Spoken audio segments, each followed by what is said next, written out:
Evening, comrades. Welcome to the latest session in our new series, Abolition, which looks at various institutions within capitalist society that we think we could do very well without and probably do better without it. Tonight, we're going to look at the monarchy.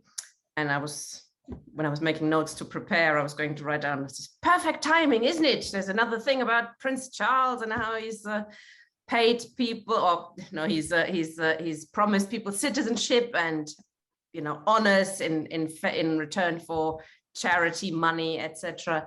Then I thought, well, the week before it was Prince Andrew. The week before that it was Megxit. The week before that, there's always a good time to talk about abolishing the monarchy. It's always the right subject because it is. So contrary to what socialism is, to what democracy is, radical democracy that we're fighting for. And I would say right at the beginning that as socialists, as Marxists, we, of course, don't just fight for the abolition of the monarchy. Germany, America, Israel, these are all officially republics. And I'd say they're not one bit more democratic than Britain is, which still has a monarchy. So for myself and for socialists, I think the fight for a republic against the monarchy always goes hand in hand with demands for the radical transformation of society to make it a truly democratic society, through the working class struggle that then moves towards socialism and gives the working class the democratic controls and mechanism it needs to make the final push and make revolution and be in a situation where we can actually exercise some democracy, as opposed to today going to the ballot poll every 5 days. Republic, the main campaign for the abolition of the monarchy, is entirely useless in my view, and maybe Steve wants to say something on that as well. They're very tame, very much within the framework of liberal society, Guardian readers, etc., liberal Democrats. And instead of the monarchy, the monarch should have an elected president. Whoop-de-doo. That doesn't bring the working class one step closer towards socialism. So there's lots of issues to discuss, and I'm glad there's so many people in the session because it is an important issue that I think, unfortunately, much of the left thinks is a bit boring, or isn't really. It's not like a proper working class demands. It's not like fighting for higher wages, etc. I would argue it goes to the heart of what working class democracy is all about, and the fight for socialism. I've yabbered on long enough. Our speaker tonight is Steve Freeman, who is the convener of the Republican Labour Working Group of the Labour Left Alliance. He's going to speak for about 25-30 minutes, and then we have time for questions and debate, etc. Hello, Steve. Welcome. Hello, Tina. Thank you for that introduction. You set me up nicely. I did say to you at the beginning, I'm just going to put up, if I could, by screen sharing, just the points that I want to cover. So if I could hit that. And I could hit that and share that. I hope that's come up. And then I can go, and if I can hit that button, we get rid of those other stuffs there. So, comrades, there's the 6 points that I want to cover in my talk. And you'll know where I am, because when I start using the word abdication, you'll know I'm getting towards point 6 and we're near the end. So you can relax at that point. So 6 points. I'm going to do a little bit of an introduction, build on what Tina's already said. Then I'm going to talk a bit about the politics of abolition, then what I've called the modern corporate monarchy. Then I was going to discuss three metaphors about the monarchy, which I think are interesting and insightful. Then I think it's important to think about the nature of the current crisis. And then I'm going to talk about abdication, an abdication crisis, because I think that's where we need to be. Now, at that point, I can stop sharing by doing that. Okay, so my introductory comments then. Obviously, as Tina's already said, there is a crisis in the royal family, and they seem to be coming thick and fast. And some might think the Queen should have retired to enjoy her wealth about 20 years ago, like most people retire. But she won't, because she believes she was anointed by God to remain head of state until death us do part. So she's still there, and she's coming up to her 70th, as it were, anniversary on the throne. But then we have Harry Windsor bailing out and fleeing off to America.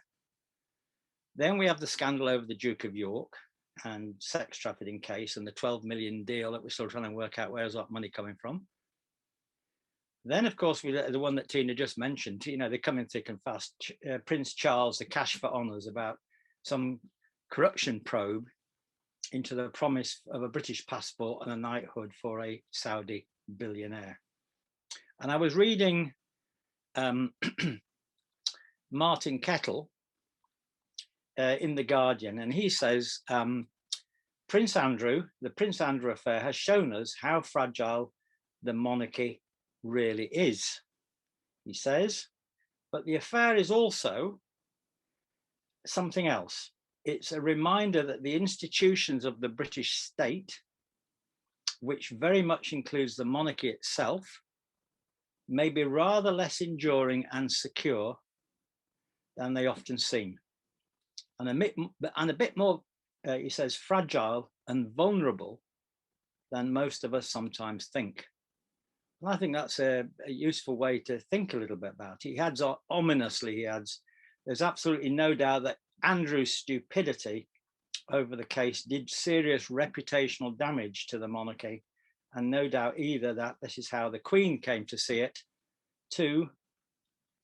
And that's not necessarily the end of the matter. So there are no doubt there'll be some more installments in this saga.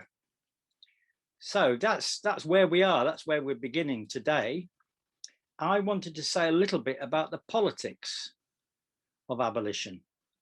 So I thought I would discuss that by really asking you some questions, maybe intending to provide you with a few clues as to the answers. So the first point is abolition comes out of a crisis, being a process by which contradictions come to a head and change takes place. So we have to think about what kind of crisis we're talking about. And I will use the term abdication crisis. We had one in 1936 when Edward VIII, king, and he was Emperor of India as well at the time, so that was quite important, wasn't it? When he was forced to abdicate. So that's the first thing, abdication crisis. Second point is when which class or even which alliance of classes will force abdication, and then abolition. The capitalist class, will they do it? The middle class, the managerial and small business class, will they be the ones that decide to do this? Or will it be the working class majority? Because obviously in socialist politics, it's classes which are the moving forces of change. And then I thought the third question was, so which class will do it? Then the third question is, which party is going to do it? Because we understand parties are political expressions of class. So will the Tories or the Labour Party do it? Will they abolish the monarchy, or will it require a Republican Party? Can the Labour Party become a Republican Party, or must an independent Republican Party be built? So that's about who and how is it going to do it. And then I think the last point I want to make in this thing is a little bit about motive. Why would we want to abolish the monarchy? And I want to say on that, I want to draw a distinction, a sharp distinction between the motives of what I will call anti-monarchism and republicanism, because they're not necessarily the same thing. And you can see if you look in literature, there is that distinctions being drawn. Now, I think that anti-monarchism is quite widespread, and about 30% of adults want to see the end of the monarchy. It's a fairly stable percentage, hasn't shifted much one way or the other. People who want, these are people who really want the unelected head of state, the monarchy ended. And unless they're anarchists who don't want any state at all, they see it as to be replaced, as Tina already mentioned, by an elected president.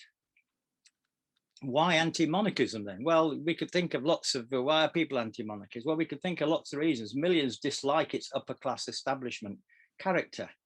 They don't like the idea of hereditary institutions like the monarchy and the lords as a power left over from feudalism. They are tired of the feudal junkyard, the semi-religious worship of the monarchy. They're revolted by the national pastime of fawning over the royals and the class culture of subservience. It's an expensive waste of time and money, and they just want it to be gone. Now, I would say that many socialists are anti-monarchist, but think we must first establish socialism or first restore the 1945 social contract, the social monarchy. And therefore they tend to believe that abolition is not a priority and can be ignored well into the future. So it doesn't appear to be a priority for many socialists. And Tina mentioned this in her introduction.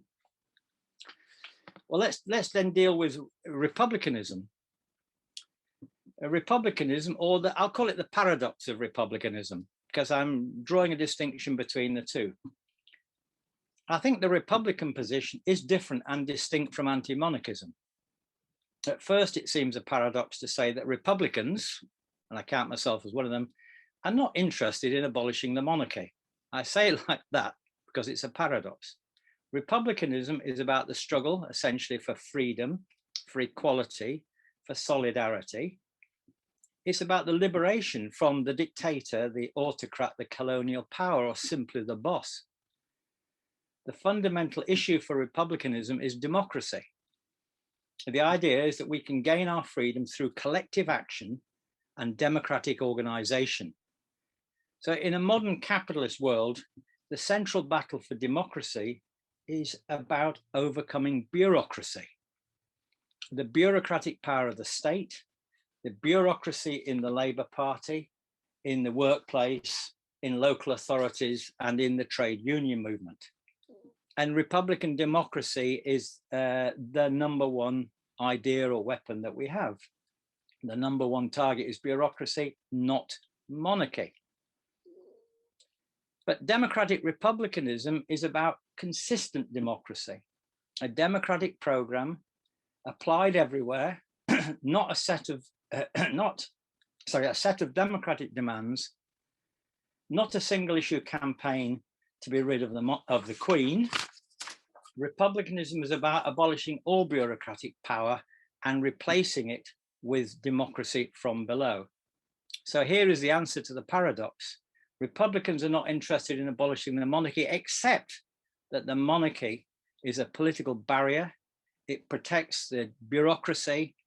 It protects Whitehall from democracy. So it has to go as the first step in any real radical democratic change.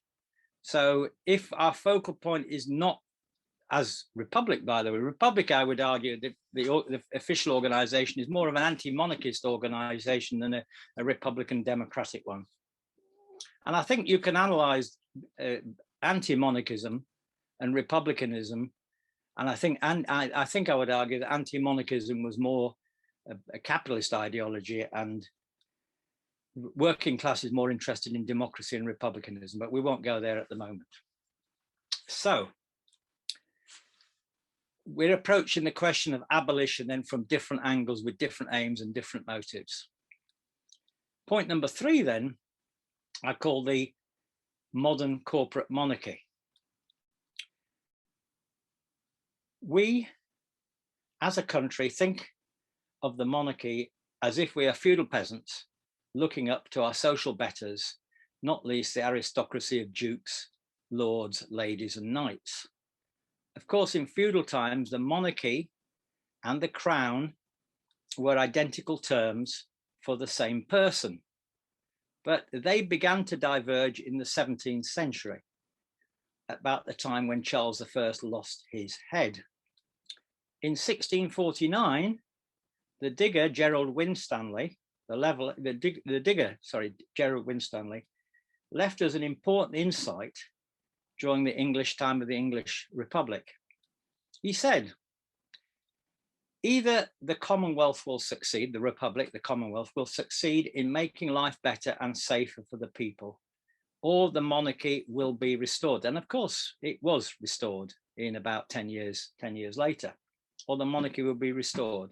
Then he says, either the king will rule or a few will rule in the name of the king. A few to rule in the name of the king, of course, means it's an oligarchy. So we're not living, and I would argue, we're not living in a monarchy, but an oligarchy ruling in the name of the crown. From the so-called Glorious Revolution of 1688, the monarchy was fully secured as a front, an oligarchy for the financial and merchant classes from the City of London. The crown was remodeled and built not as an instrument of feudal landowners, but as a corporate institution of the financial oligarchy.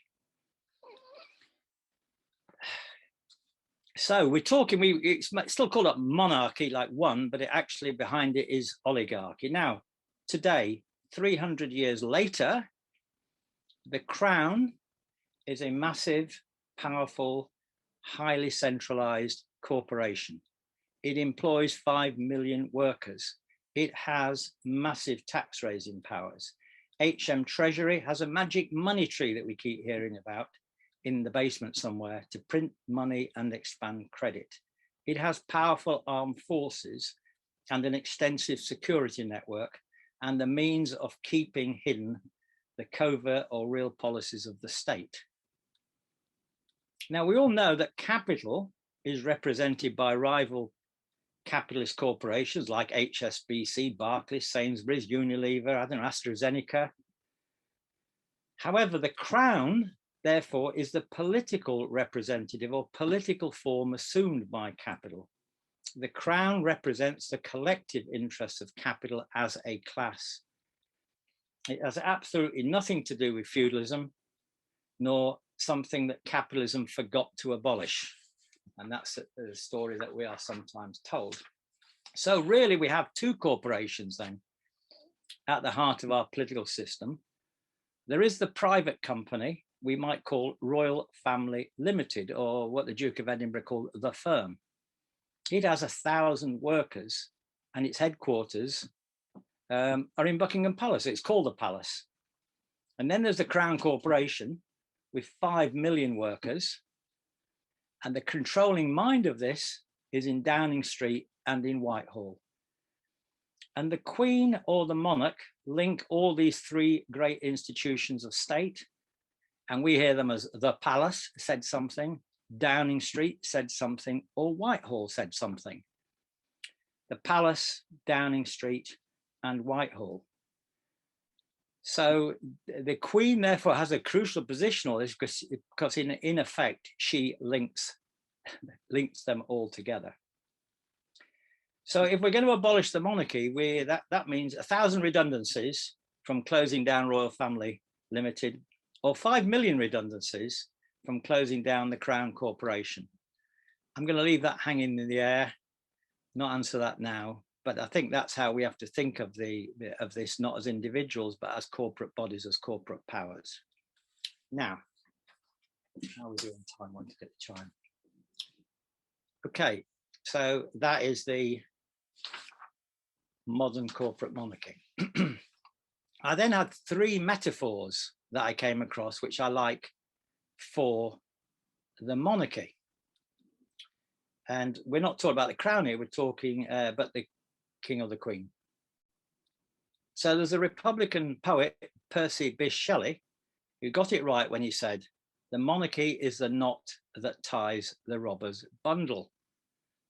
I imagine it's like a sheet in which all the money, jewels, gold, titles to property are tied up and thus hidden from view. And if we untie the knot, all the loot falls out before our eyes. Abolishing the monarchy or untying the robber's bundle is the moment when we see what has been hidden.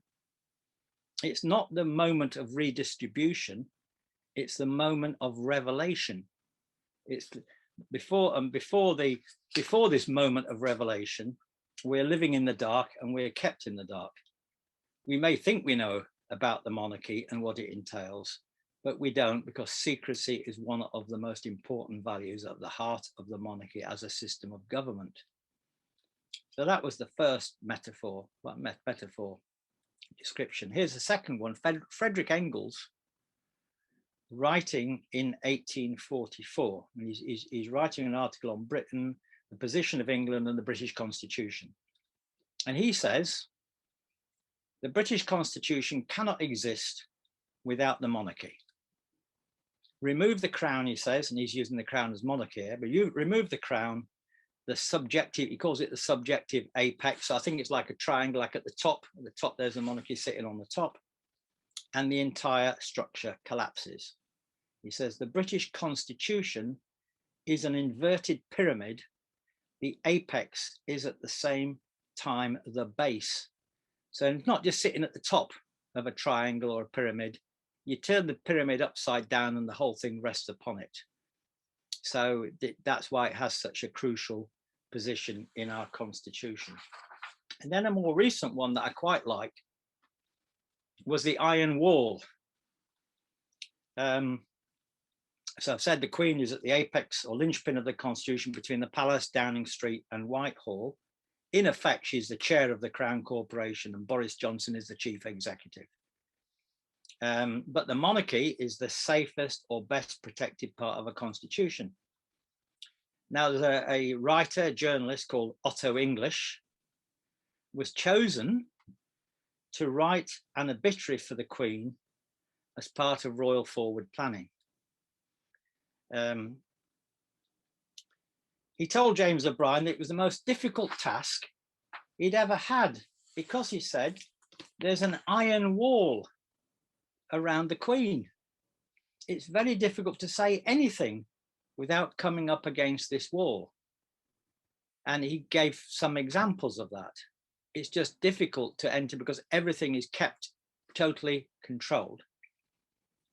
So if we think of the idea of an iron wall around the Queen to protect the most protected part of our Constitution, the iron wall could be breached from the inside. For example, when Prince Harry escaped and fled to America, or with the scandal around Prince Andrew or the questions about Prince Charles. But I'm not really thinking of the breaching of the iron wall from the inside. We as Republicans are thinking about breaches of the iron wall from the outside. So, point number 5 then, the nature of the current crisis. I think we have to cite all this, and that's where Tina began, the numbers of issues coming up. We have to cite it in its position in the current crisis and understand that crisis. So obviously we're living through a deep social crisis, a crisis of poverty, being made 10 times worse by the rising cost of living, inflation in food, energy, fuel, housing costs, NHS in crisis, poor housing, knife crime, failing justice, police, courts, prisons, etc. I mean, you could add loads more things to that list. But this crisis is not and cannot be simply explained as some result of Brexit or COVID, because I believe it goes back to the 2008 financial and banking crisis and then the 2010 Tory austerity policies. The Cameron-Clegg government finally destroyed the 1945, call it the welfare state, call it the social monarchy, which had been dismantled, largely dismantled by Thatcher and Blair. So we entered a new period, a period of degeneration, and we call it a degenerate social monarchy. This meant not simply a social crisis of austerity, but a crisis of democracy, or more specifically than that rather general term, a crisis of the constitutional monarchy. The Crown in Parliament, the Union of England, Northern Ireland, Scotland and Wales, these fundamental pillars of the Constitution are all facing a crisis. The UK political and constitutional system, whether we call it a constitutional monarchy or we call it a crown republic, I don't mind if we call it that, is in a terminal crisis. We could mention as examples of this rather special crisis the 2014 Scottish referendum, the 2015 election of a Republican leader to Her Majesty's opposition, as leader of Her Majesty's opposition, the 2016, the traumatic Brexit referendum, then 2007 with the hung parliament under Theresa May, and then in 2019, the proroguing of parliament. Now we're moving into a territory where we're facing a threat of an Irish border poll and possibly a second Scottish referendum. And if those parts of the country were to break away, then we would be in a terminal sort of constitutional crisis. That may not happen. So I see this as being a little bit like rising damp. Rising damp's a serious problem if left untreated. It's damp, it's damp or moisture in the foundations of buildings that then begins to travel up through the walls. So now we can see that it has risen up and it's reached the walls of Buckingham Palace. Eventually it may reach the pinnacle of that, and then it becomes an abdication crisis. To put it another way, the crisis of democracy, the crisis of the union, the crisis of the crown in parliament has not become an abdication crisis. So I thought my final point then is to consider the idea of an abdication crisis. I thought therefore I would begin at this point in the future to I thought I'd imagine a future. Okay, I've chosen the date. I've chosen the date 19th of March 2029. I don't know why I chose that date really, but anyway. So on the 19th of March 2029, we wake up and we turn on the BBC Radio 4. Does the BBC still exist in 2029? And here, the solemn announcement that the monarch, we don't know if it's QE2, we don't know if it's KC3 or W5, anyway, has abdicated. We're told not to worry, but stay calm and carry on working as normal because the new government has taken office. This is obviously not normal because a provisional government and a legal government, since our existing constitution doesn't allow for this option for a government coming to power in this way to take office. Now I slightly cheated here because I did choose the 19th of March because that was the date 370 years ago, 19th of March, 1649, when the House of Commons first abolished the monarchy. The reason they gave for abolition in a motion that was passed in the House of Commons in February 1649 was that the office of the king in this nation is unnecessary, burdensome, dangerous to the liberty, safety and public interests of the people of this nation and therefore ought to be abolished. I wanted to make this point simply to say that abolishing the monarchy is not simply some future fantasy, but something which the democratic part of the English people carried out as long ago as 1649. So the 19th of March 2029 is the second time we would abolish the monarchy. So I suppose the lesson is if at first you don't succeed, then try again. So my first real point then is about abdication as a process, the abdication crisis. So I thought I'd try out a few actual real dates this time rather than ones I just invented. France, 10th of August 1792 was the date that the French monarchy was abolished, when the people of Paris and the National Guard stormed the Tuileries Paris. The monarchy was formally abolished on the 21st of September 1792 by a vote of the National Convention. And then in the 24th of February 1848, when King Louis Philippe abdicated in favor of his son, the Comte or Count, I suppose, of Paris, but a Paris crowd invaded the Tuileries Palace and carried off the throne through the streets of Paris, and then they set it on fire, dancing all around it. The Second Republic was proclaimed as the workers flocked to the Hotel de Ville. Then in Russia, 28th of February 1917, the Tsar abdicated.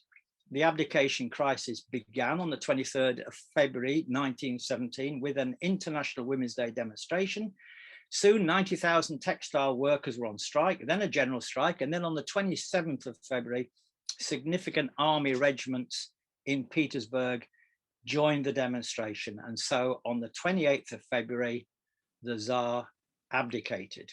And especially for Tina, I thought the 9th of November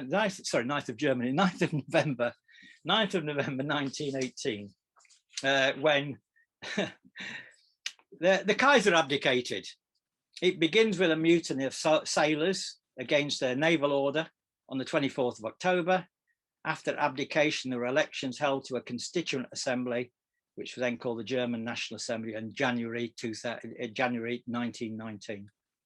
And then Spain. I won't go many more, so there's plenty more where these came from, but I'll stop after about one more. Spain is an interesting one.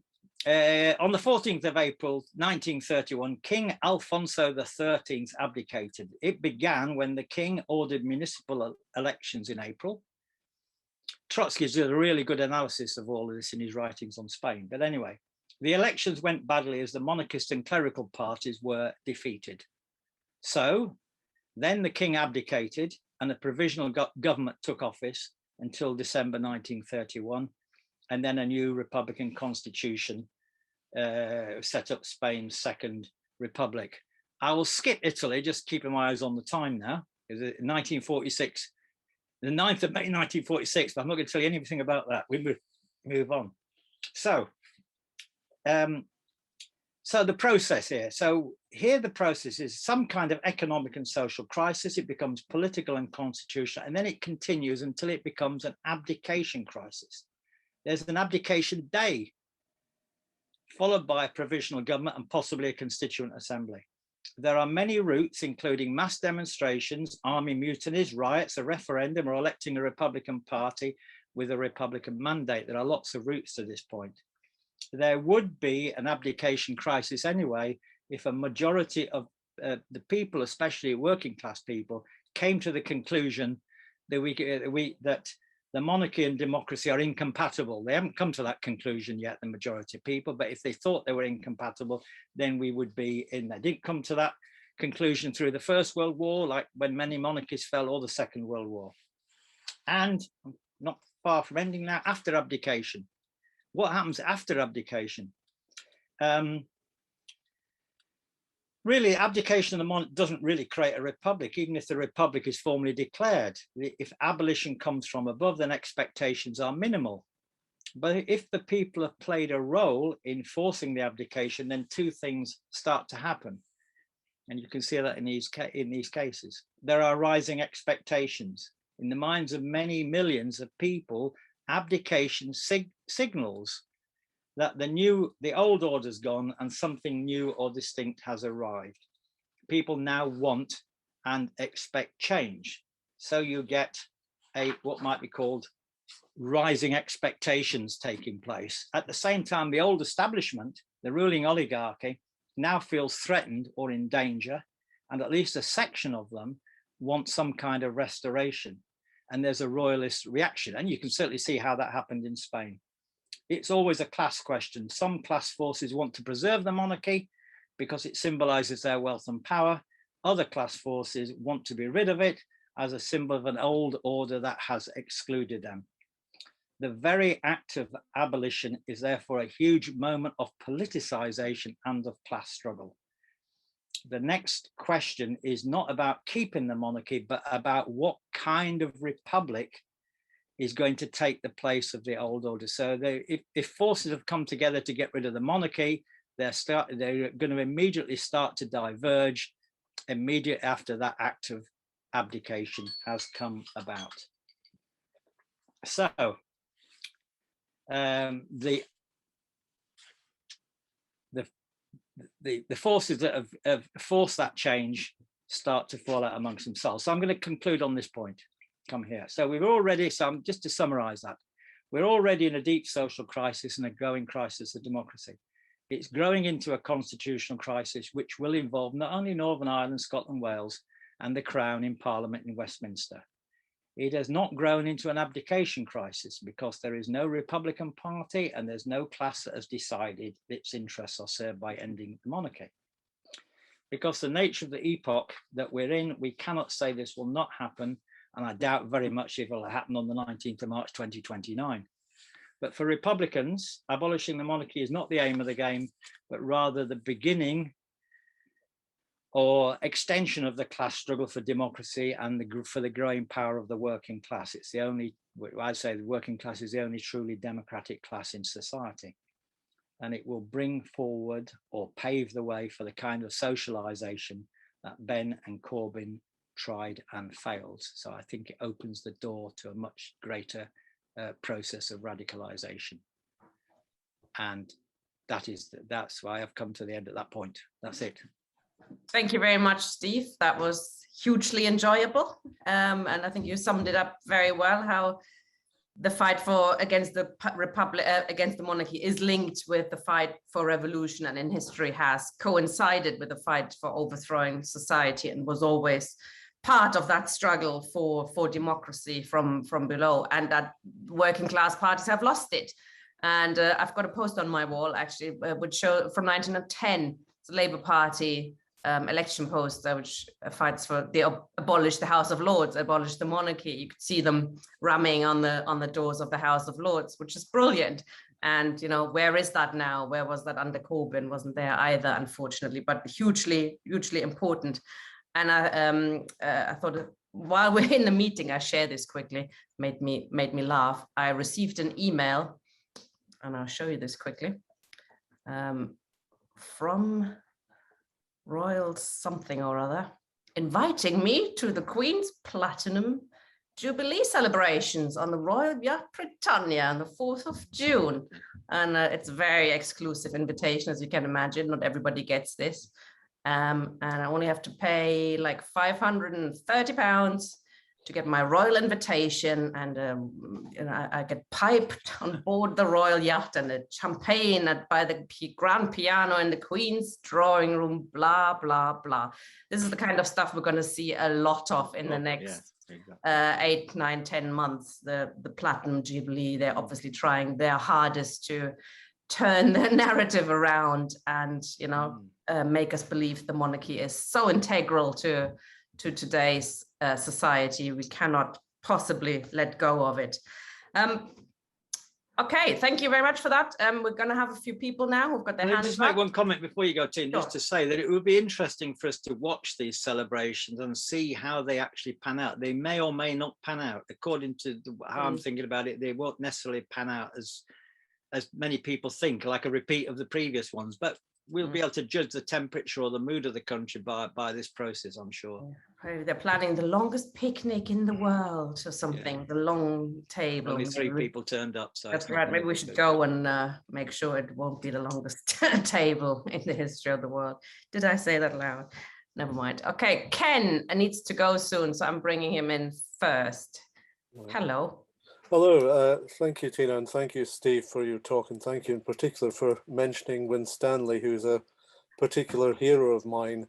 Now, one of the reasons I think Winstanley's prediction of the Restoration became true wasn't, I don't think, a deep sentimental attachment to the monarchy or any strong religious belief in the divine right of kings, but the fact that a lot of people recognised the monarchy, the crown, as you've also mentioned, protected their rights and privileges. That's why they wanted it back, not because of any particular wish to have a monarch.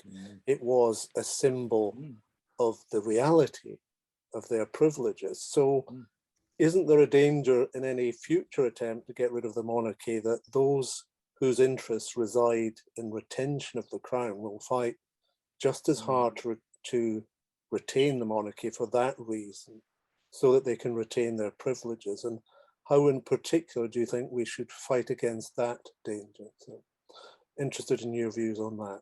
Thank you. Steve, you can come in anytime. Okay, well, just especially if Ken's got to go, so I'll come back. You're right about Winstanley. I don't think he was being pessimistic about the Commonwealth. He was thinking, even this was in 1649, that in fact he was already going badly, and he could see that there'd be some kind of restoration, or it was already happening, even though it wasn't coming for a decade, actually formally, till 1660. But so that's a position, and therefore he thought that the monarchy, he hypothesized, and I think correctly, that the monarchy might come back in a different way. And I think that's exactly what we ended up getting. The other question was, well, what, I mean, it's the strength of the working class. It's all to do with the strength and organization of the working class. You're absolutely right. And I read somewhere, and it was quite an interesting point, I think Tony Benn had it in his book, saying, and maybe it wasn't Tony Benn, I don't know, saying that those people that have got power, they understand why the constitution's important and we need to keep it and maintain it. But those people who don't have power think it's all irrelevant. So there is a gap between the people thinking, well, why are we bothering with all this, and the people who've got power knowing we've got to keep it. And the constitution is our way of keeping it and keeping us in power. How can we avoid being defeated, Ken? I don't know the answer to that. I don't know the answer to that. But I think consciousness and organization and understanding, I think that's all we've got to go with, isn't it? And democratic values and democratic ways of organizing. I think that's all I can think we've got. But if anybody else comes with anything better to make sure we win, I'd love to hear it. Anyway. Thanks, Steve. Okay, I'm going to bring in Carol now. I also, when you were talking about your made-up date, 2029, 7 years time. I mean, it might be quite optimistic. But it reminded me of Lenin when he said 2 months or so before the Russian Revolution, oh, what a shame, I won't be alive when the revolution takes place. And boom, there it was. Things can change quite quickly sometimes. It doesn't feel like it at the moment for sure. But just to say, crisis. So. I first invented 2025 for it to happen. I thought, people think that's too optimistic. So let's make it 2029. We live in hope. Okay, Carol, please. Let's hope it's 2023. We're going even earlier. Your lead off has really made it clear just how much power the Crown has. Now, as you said, Steve, most people don't realise that. They think it's irrelevant. How many times do you hear people say, oh, the Queen's just a constitutional head, she's just a head of state, she doesn't have any power whatsoever. How are we going to get the message out there that the Crown is actually extremely powerful, and get people to realise exactly what's going on and how important it is that we get rid of it in order to establish a proper democracy in this country, or at least get some way towards it? I mean, just to say that I think the power of the way the story is told, the Queen is a feudal institution. Feudalism disappeared a long time ago. The Queen hasn't got any power. It's all taken off her. And she's hiding inside the iron wall, so we can't see if she's got it anyway, because we don't know what power she's actually got inside the iron wall there. So we don't know that. I personally believe she's got much more influence than people imagine. Obviously, she's getting a little older herself, so she'll not be the person that she was as a human being from 10 years ago, whatever. But I think that the Queen still has a lot of power. But the way the story is told to us is the Queen has no power, has nothing, does no politics. It just goes around shaking hands, waving to people, etc., etc. And that's the way they prove that we're a democracy. How do we know this country is a democracy? Because we've got a Queen. And that seems a bit bizarre to say that. But because we've got this Queen has got no power. If we discovered that there was power, if we discovered, as we did when The Guardian came up with various ways in which the Queen was able to influence laws and things behind the scenes, then we'd look at it differently. But the essence of the monarchy idea is that she has no power. And therefore, if you don't see the distinction between the Queen and the Crown, then it's like you're looking in the wrong direction. You're looking at the wrong thing. You're not looking at where it is. So in that sense, the Queen exists as a form of ideological confusion to miseducate people. And the left, by the way, I think fall for this one too. So if you think the Queen's powerless, what's the point in doing away with her then, or not her, with the monarchy? Why do away with it? It's completely powerless. But it isn't. It's a linchpin for a whole system of power. Thanks, Carol. Yeah, I think it was over 1,000 laws that they showed that the palace had some kind of influence on, or had requested more details on. I'm going to bring in George, who doesn't have a camera, but I allow him to talk now. So, hello, George. Hello. I'm going to go to talk about the climate of change. And I'm going to start with the colonies, with the Caribbean. First of all, because Barbados has already started to change. And also, there may be an appetite for change in Australia, which is one of the white colonies, the white colony. I call it one of the white old colonies.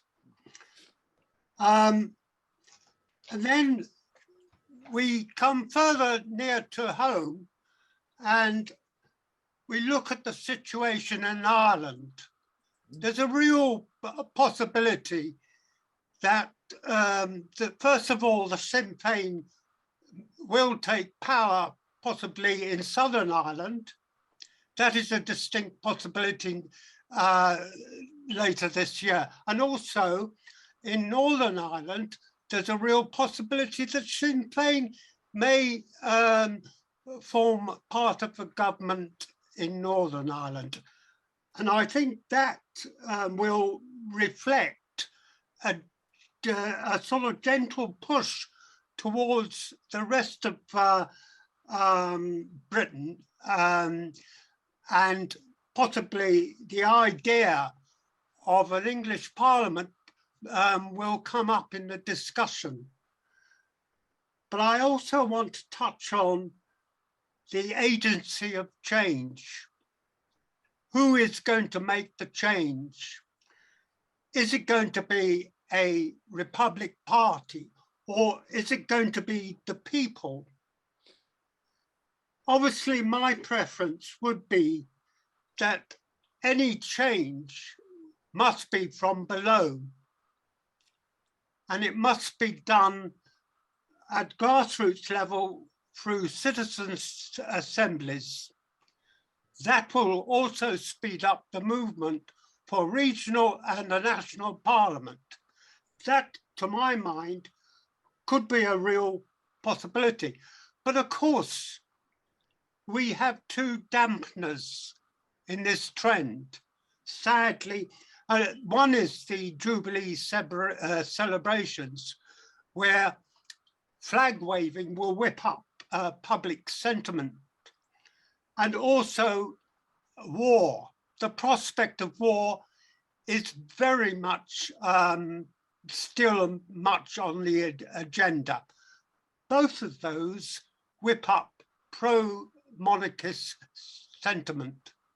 Thank you very much. Thank you, George. And can I just say I completely agree with what you've just said there, so I'm not going to add anything to that. I agree. The only slight thing I could say is I think the party, I wouldn't put party versus people necessarily. Obviously, without, if party's got no people or the people behind it, it's not going to get very far. But you need a party to organise, to provide leadership, to provide programme and all those other things. So they've got, the people and party have got to go together.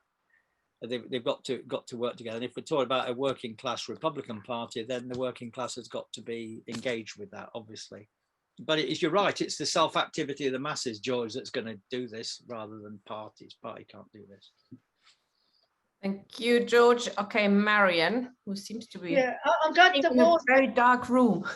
Yeah, because I've got an eye infection at the moment. So sorry, comrade. Bright lights. Right. My point is that I'm glad war's been mentioned, because in a war situation, a revolutionary situation can occur in many countries because everything is at stake. And I think a lot of people have been downplaying the real threat to war that there is at the moment. Now, it may be that a portion of the population may be the flag waving type and go pro-war, but that hopefully we can get the mass of the population to be anti-war and to fight for a different kind of world, which is what we need to be doing. And the fight for democracy and an understanding of the role of the monarchy. I mean, I learned a lot from Steve about the Crown until we had that previous meeting. I didn't understand fully about the nature of the crown. So that's very important. But I can remember many years ago in Birmingham, we were at a meeting, Workers' Power was there. And before the meeting, we were talking, and they just didn't have a clue about the power of the monarchy, like they were saying, oh, it's just a constitutional figure. But the royal prerogative has often been used by people in the past, the power of the monarch handed down in Parliament to the Prime Minister or the government, and they underestimated what power the monarchy had and how they used all those ideas to stop democracy. But the key is fighting for a democratic control and our ability collectively in all areas of life to actually have a say and to develop policies that collectively we think in any area is what's needed. And I think we've got a lot of work to do, but I'm optimistic, and I don't think it'll necessarily be so far in the future with all the other developments that are happening. I mean, it's a crisis on every level. I mean, we haven't seen this for a long, long time, but the main thing is we've got to try and work out how is it we change the consciousness that exists today to bring about a different consciousness. And I would probably argue we have to start to utilise a transitional method, a transitional program to take people from the consciousness that they have today to the consciousness that we think is necessary to fundamentally change things. But there's big openings happening. Other people have mentioned what's happened in the Caribbean and the fight for doing away with the monarchy as head of state in different societies. And I do think developments are happening, and it's interesting that it could very well be that the North of Ireland breaks away and joins the Republic. We could have a Scottish referendum, independence for Wales, and then the fight in England's going to be what sort of thing do we want as well. But these are all processes that have already started. Yeah, absolutely. It's how we try and develop them further. And I think, you know, these education is very important because it gets your brain thinking about how can we try and change things? How can we bring about change? Because sometimes you can get quite demoralised, especially when you just listen to the media. Because listening to the media, you don't see any possibility of change. But there are real openings, and I think, I mean, Young Labour coming out against the war is one illustration of it. So I think there's a lot going on, but we've got some real openings. The question is, are we going to seize the chances that we had? And the fight for republicanism is very important because it's also about what kind of society and who decides what happens on an individual and on a collective level. So democracy is key. Thank you, Marion. I'd like to just say, I won't say any more, but I agree with that. And just to say that the war question, I didn't count war in amongst my list of possible things, but war is obviously a crisis as well. It's part of the crisis. And just, I think a transitional program should be a Republican program. I'll throw that in. That's where we need to go with it, that idea. Yeah. Okay, sorry. It's not the usual economistic transitional program that the traditional Trotskyist left has. Thank you, Marion. Good luck with your eye. I hope it gets better. Marie, please. Oh, you need to unmute yourself. Hello. Now you are. Yep. Yes, very fine speech. Thank you, Steve. And the other speeches were very good too. If there were not conditions becoming more mature for what we are talking about, there would not be such an interest. And so I would like just to look at another aspect just that you evoked, Steve, when you talked about the three metaphors. Well, I didn't follow them all. Perhaps I didn't. There was no metaphors in your bit. So I would like perhaps you to come back to that. In one of our Republican Labour working groups, you talked about the Tom Paine, who asked, what is this metaphor called crown? It's a fraud, a contrivance, a human wisdom, human wisdom to obtain money from a nation under spurious pretenses. And is it necessary? So perhaps you're going to and There's then another one. We build them up. It's another good one. Excellent. Tony Benn, I think, used that, by the way. all right, and so it's you in your come book. back on this for us, yeah? And just to finish, it seems to me that when you talk about the essence of power and where is it, so it is all mystified, and this is another aspect which, like Marion was talking about, the consciousness. Well, the consciousness of people is being intimidated, it's being attacked by all sorts of lies and all sorts of side issues and diversions. And yet people realize that something might change.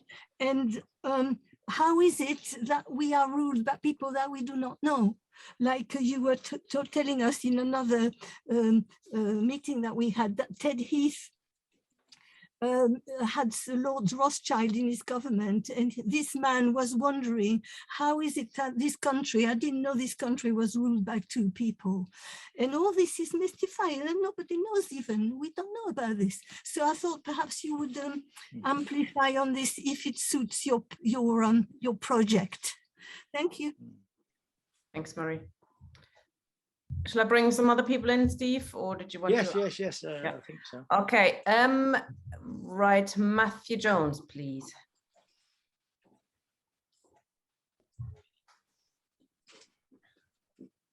Hi, comrades. Yeah, I think that I mean, we are seeing this big crisis, and it of the monarchy, and it's not. I mean, it's a crisis as a state as well. I mean, quite clearly. You know, which also goes obviously with the breakdown of the political parties. I mean, we can see obviously the Labour Party is now set on destroying itself, and the Tories similarly have expelled huge numbers of people and are run by idiots, which is quite extraordinary to watch. But I mean, I think the thing is that really what you're looking at is the shift from a monarchy which is absolute, or attempts to be absolute, as in Charles I, who of course was very keen on being absolute, and the rising power of the capitalists, of the bourgeoisie, and behind that, of course, the working class. Hence, obviously the fear, particularly later, once as you can see in later revolutions in the 19th century, of course, the capitalist class refuses to carry out its own historic role of democratizing and so on and so forth, or getting rid of the old autocracies, because it's afraid of what's behind it, the working class. But the point being is that it's a conversion of this absolute monarchy to something that's actually almost like a fetish, which covers for the fact that, of course, the ruling class itself is not democratic. There's no interest in democracy, and clearly wishes to have its own form of, near autocracy, to run its own state, but has to disguise that in some ways, cannot nakedly do that, doesn't want to, because obviously for numerous reasons, and therefore finds this very useful to have that cover for that anti-democratic method. I mean, the thing is, obviously the anti-democratic method is preserved, whether that's a monarchy or not. There are various ways of doing it, and merely getting rid of the monarchy doesn't actually change the situation in terms of the nature of the ruling class, or its need for a state to violently repress in many ways the working class. The thing is, what we're looking at now, of course, is that the system itself is under extreme stress, and therefore, bits of it will fall apart, as I say, the political questions. But the point being is that the politics of the Labour Party, of course, and Corbyn in particular, as a reformist, actually went backwards on the question. As soon as he was put in the position of actually being able to affect these things, his politics ratcheted backwards at a hell of a rate, because he, basically, having said that he was a Republican in various points and he was against monarchy. Suddenly, as soon as he became leader of the Labour Party and in a position to do something about it, he promptly reversed that position.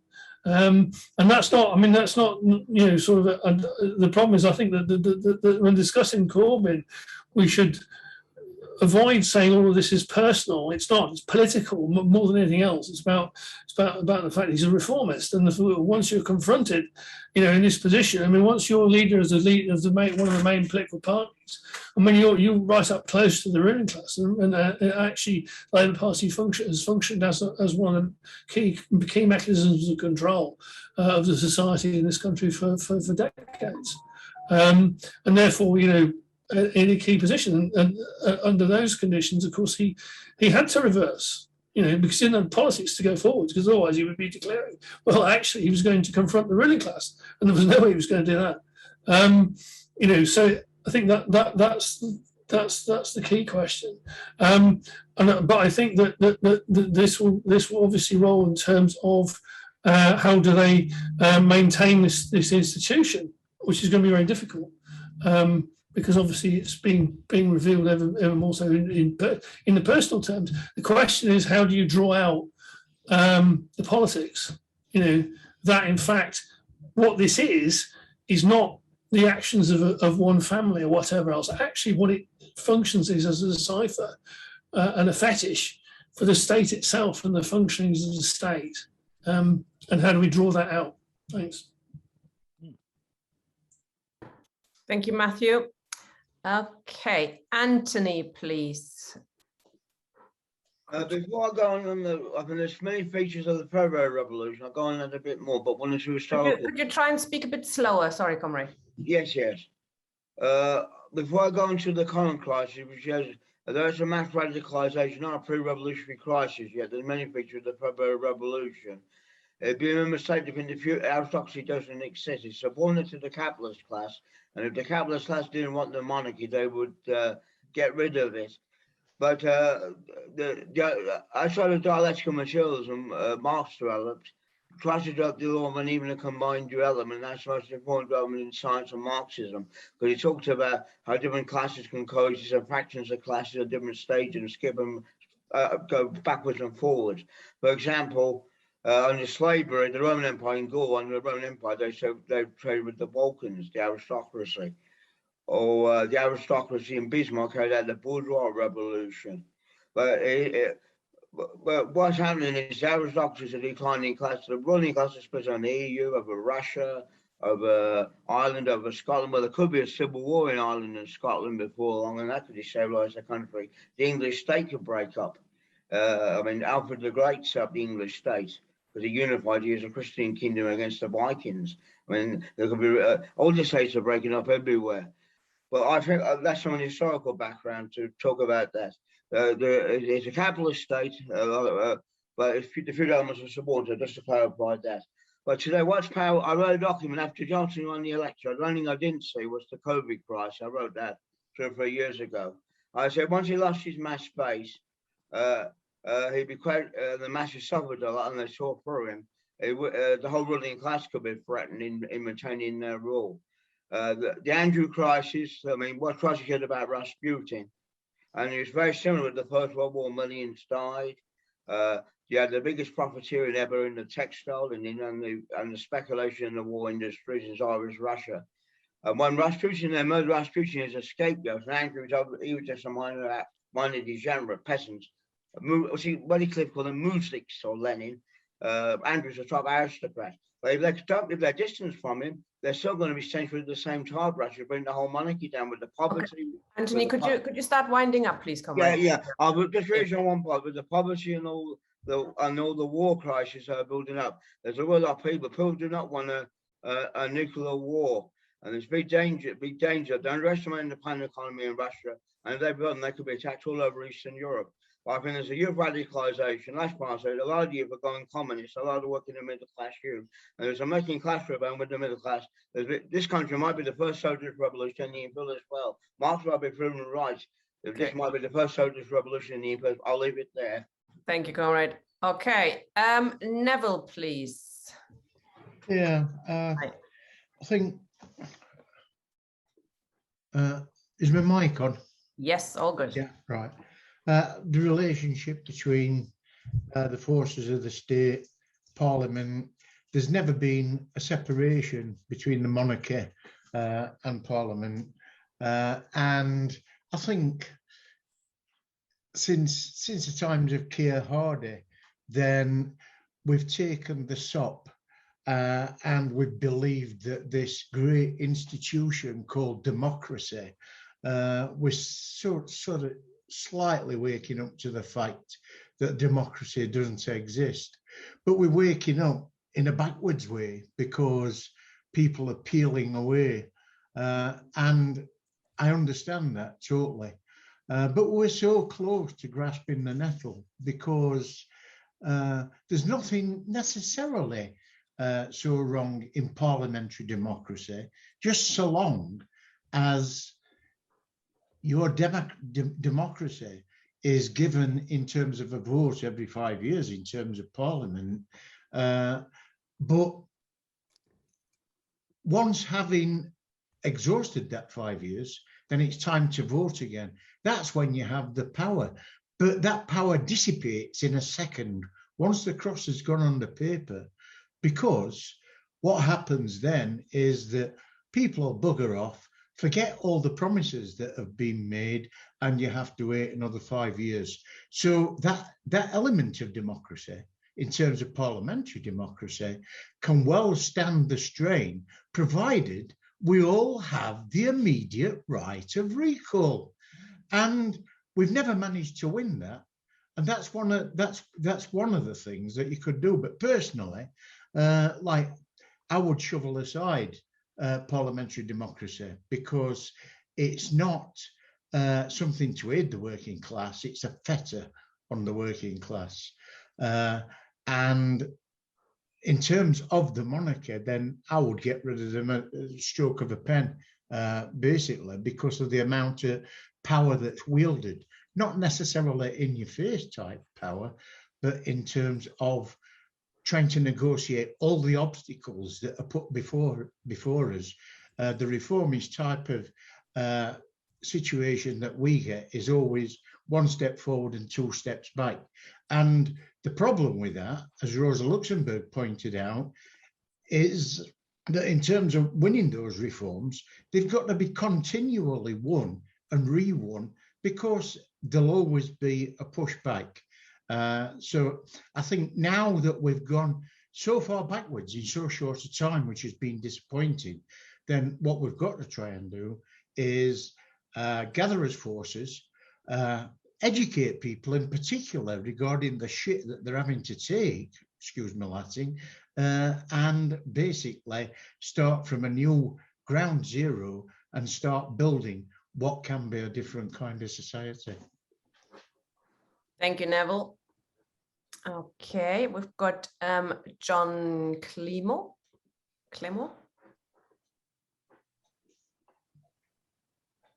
Hello. Yeah. Really interested in lots of the different comments that we've got here. I always enjoy hearing people of the left recounting elements from history and the selectivity of it, but it's great, it's good. I'm not being sarcastic, it's good to pick out those things, but we've got to be careful when we do that. And if we are going to look at history, I'll just go back to New Model Army Colonel Thomas Rainsborough. The poorest he that is in England is as good as the greatest he, or something like that. And that's really my starting point. I'm thinking we have to understand, and people have to understand, we are all in this together. The ruling class, if they have anything, they have confidence. And I think what we've seen amongst working classes, I use the plural to talk about the sweep of history in one country, but also across different countries, is we have that lack of confidence. And instead of looking back at history, I'm actually thinking, where are we right now? What's the thing that's changing? And for me, there is a spectre haunting Europe. And the spectre is the disappearance of voluntary servitude, right? So we no longer see that. Our civil liberties have been eroded, taken away from us during this pandemic. And so once the ruling classes, the monarchies, They were very keen to establish power and through their ideas and through economies and through various power mechanisms. But they're taking an extra leap during the pandemic, for right or wrong. They're taking away civil liberties. And as a comrade was just saying just now, freedoms are to be won continuously. Rosa Luxemburg told us that. Thomas Paine told us that. Tony Benn told us that. Milton told us that. We have to keep winning these things. And we've been attacked through our civil liberties on our bodies. So it's not just minds and ideas, it's bodies. You will be treated as a second-class citizen, or you will have no rights as a citizen unless you do A, B, and C. I'm not arguing necessarily for or against the issue of vaccine control and vaccine passport. This is merely an example of where the civil liberty has taken another step forward. So I don't see a united left organization that's addressing this right now. So yes, we can talk about the past and what's happening in the past, fine, but where are we right now? And I think there is a moment to seize, because people are getting fed up of being told what to do by people in a ruling elite who continually have less and less to do with the common person, the common people. And this whole idea of monarchy, in a sense, it's kind of a red herring, but yes, it does need to go. But you have to forgive me for laughing. I remember a band from when I was younger. The lyrics went like this: Labour's house-trained socialists, the lowest form of hypocrite, who talk, but when the chips are down, stay loyal to the king and crown. And here we have this. So we've got to smash that. We've got to think about what Labour truly stands. I heard the only socialist Keir's name mentioned just now. And I think we've got the two bookends of the Labour Party. On the one hand, Keir, we know, Hardy, starting up optimism, a life as a miner, trying to establish rights, trying to reach out, to deal with Winstanley, to deal with Thomas Rainsborough. And then we have this gentleman who is a current incumbent of the leader of the opposition. And could it be that civil liberties and this idea of moving forward is actually a way of looking at things just ever so slightly differently? This ruling elite are now encroaching upon our bodies. So civil liberties and the nature of civil liberties are going beyond ideas, beyond economies, and we are now, through social media, able to take away civil liberties through thoughts and who can communicate, all right? So we have to think anew, and we need to reinvent ourselves if we're going to do something about it. And I don't think that traditional methods have worked. Clearly they haven't, otherwise we wouldn't be having this grand conversation that we're having at the moment. So let's look forward and let's find new ways of dealing with the enemy, because they're changing, they're morphing, and we need to do that too. So let's take advantage of the fact that the voluntary servitude is disappearing. People are no longer as compliant. That doesn't mean they're massing and organized and in trade unions. Doesn't mean that at all. In fact, they're not doing that. Yeah. Where is the recognized trade union for the truckers in Canada? Where is the recognized trade union for the Gilets jaunes in France? These people are not organizing in traditional ways. So it needs a new response, but we need to understand that the goalposts have changed, and we can change too. The voluntary servitude, the compliance is no longer there. So let's push now while it's at its weakest point. Okay, thank you, John. Yes, that's a controversial one, I think. Not sure if Steve wants to deal with that. I think there's a lot wrong with we discussed the truckers on Monday, and we discussed the social composition of and the class politics of their what they're about, and we found overwhelmingly they're not part of the working class. But do you want to talk about that, Pete? Well, just to say, obviously I'm not familiar with this term, the discrepancy of voluntary, is it discrepancy of voluntary servitude? I'm just not John, I've just not heard that term, but obviously, so I'm not going to try and comment on that because I don't really understand it enough. I'm not saying it's right or wrong or anything like that, but it's not a term that I'm familiar with. I mean, you know, we all use history, and I'm glad that you were quoting some history to us as well, because it is important to understand, to go back to the English Revolution and the things that we learnt from that, including, of course, Colonel Rainsborough's famous quotation. I think what we've got here is a crisis of democracy, which I said before, and the crisis of democracy can peel off in either direction. It can go towards a more authoritarian tendency, ultimately towards fascism. It can go down one route, and we can see in what this present government is doing, we are slipping down a more authoritarian route, not least because we don't really have a constitution. Johnson can make it up as he goes, as long as it isn't there. We've got a ministerial code, but it doesn't count for anything because it's just on a website somewhere. It's not law, it's not constitution, it's not nothing. So having a non-constitution that sort of exists in some way that nobody really understands opens the door for us slipping down the road to a much more authoritarian system. But my point was, it doesn't have to go in that direction. It can go in the opposite direction, which is towards democracy and republicanism. Now, I'm not so. I think Republicans are different from libertarians in this sense that libertarians believe very much in individual freedom, whereas Republicans believe in the collective freedom of democracy. We gain freedom by democratic organization, by working together in a collective way. So I think republicanism is a collective idea of freedom and not an idea of individual freedom. So I'm not, if that really addresses anything, John, you're saying, I don't know if it does, but that's the only comment that I really have.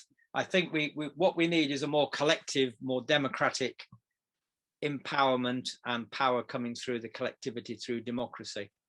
And if people are not joining trade unions, trade unions are one of the ways into collective organization and democracy. That's why they are so important for not only for republicanism, but for democracy.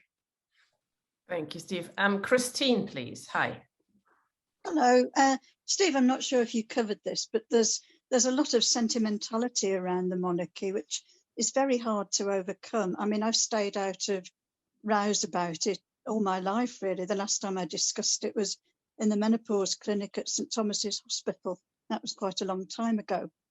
I wondered if you'd come across a play by Bernard Shaw in the late 1920s called The Apple Cart, which is about a popular monarch who clashes with the prime minister of the day, who tries to abolish him. So the king abdicates and stands for parliament and is possibly going to be elected as a popular prime minister because he's a very popular character. And I can imagine that happening, you know, I mean, if Harry stood as some kind of political leader, maybe that would change the look of British politics. And I just wondered how you cope with the, you know, the fondness and the sentimentality that goes with the whole idea of the monarchy. And how would you deal with a situation like the Bernard Shaw play, where a popular monarch clashing with the government of the day just steps aside and enters politics, which is a possibility. I can see Charles leading the Green Party at some point, perhaps, who knows? I did actually, funny you should say that, Christine, because I did go to a play about Charles falling out with the government, and it was a recent play. I forget who did it. I wish I knew the name of it now. And it was very much about how the idea was that if Charles became king, then his attitudes and values might start to fall out with prime ministers. He might cross out. People seem to be worried about this, that he's too political almost because the problem with they think about Charles is, first of all, he's too left-wing to have the backing of the Tories, but he's too right-wing to have the backing of the left. So he's kind of stuck in the middle somewhere where nobody likes him. So that might be a total disaster. And a lot of Republicans think they can't wait for Charles to become king, because then it'll all fall apart. And I think that's the wrong way to think about it. If we are thinking about not as the monarchy, as I was arguing, it's about democracy, then the fight for democracy doesn't require us to have Charles or Queen or anybody else like that. It requires us to organise democratically wherever we are, in trade unions, in the Labour Party, whatever. The struggle for republicanism, to me, is a grassroots struggle currently taking place in the Labour Party, in the trade union movement, in your local communities, or wherever it is. We're trying to make it into a party that can, we want to make it into a party that can actually transform the whole political structure within which that takes place. I haven't heard of the Bernard Shaw one. It sounds quite interesting, but I think it's a theme that has been there, hasn't it, a long time. Sentimentality. I think the sentimentality must come because people don't really know what it's all about. Because we're kept in ignorance, then it's easy to be sentimental. If you knew, for example, that the Queen owned all the companies in the country, because if we knew where her shares were, and that you're possibly working for one of her companies, people would be less sentimental and they start thinking about it in a different way. But the way it's promoted, that sentimentality is part of royalist propaganda. And it's very powerful. You know, because the whole establishment wants us to think like that. They want to make us think in a non-political way, in a sentimental way. And it's deeply embedded in our culture. That's why as Republicans, we want to change the culture, not just the institutions. There's got to be a democratic culture. And that can't be imposed. And it's got to come from below, from the people themselves, is what I'd say. Hope that helps. I don't know if that answers your question, but I hope it helps. Thank you, Steve. We have one more question in the chat, which was, I think, to both of us. And then perhaps you could sum up a little bit. So Mike's asking, could Steve explain in a few points what Tina calls the standard Trotskyist economic revolution falls short? What's the main differences between Steve's Republican revolution and that economic revolution? And I'd say I talked about the program, the transitional program, which is the standard Trotskyist transitional program. Says, you know, don't mention things like monarchy or, you know, annual elections or stuff like that.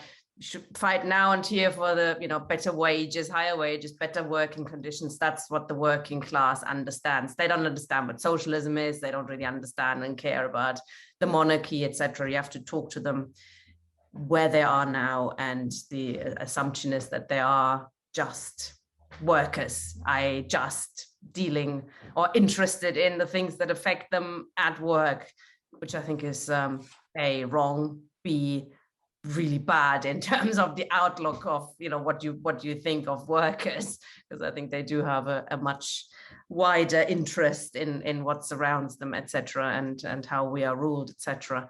So I think the opposite is Steve might call it the Republican Democratic program.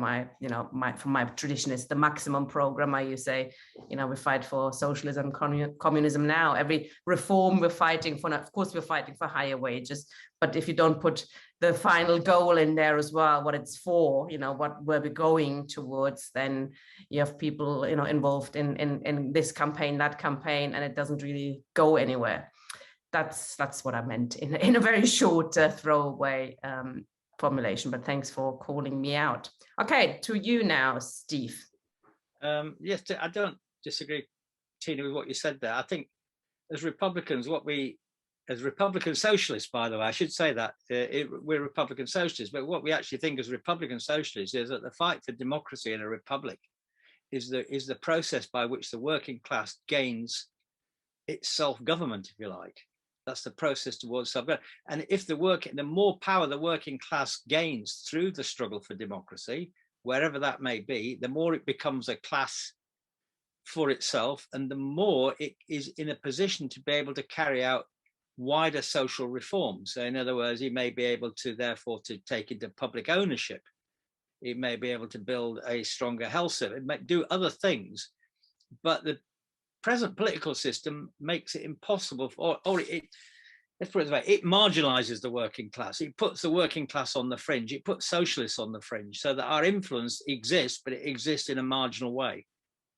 So the fight for democracy is about changing. It's a bit like saying we're playing a football match, but all the rules are written by them. And we can keep playing the game and keep losing. But as Republicans, what we want to do is change the rules. But to change the rules of the game so that we're winning a few more of the matches and we're not losing all the time. But we've got to persuade people we need to change the rules of the game. And that's essentially what Republicans are doing. The question of republicanism, Republican democracy, I think Neville brought it up. The key thing about Republican democracy is we believe in the sovereignty of the people, and of course the working class are the majority of the people, that power must come from below, that everybody should be elected accountable, and subject to recall, and paid no more than the average citizen's income. That's a principle, that's a principle directed again, not just against the people we elect as representatives, but we want to see officials subject to that pressure. I said in the course of what I was saying, we could, as Republicans, we might therefore close down a Royal Family Limited as having no future purpose. We'd have to find new jobs for the 1,000 people working, and they'd need trade unions to be able to negotiate a redundancy settlement. But the 5 million people working for the state, we're not proposing that we're going to sack them. On the contrary, it's the workers working for the state that will be able to democratize the crown, because their organization, their trade unions already exist. If you just remove the Queen, we've still got the crown. It's just the crown doesn't have the same legitimacy. The same structures are still there.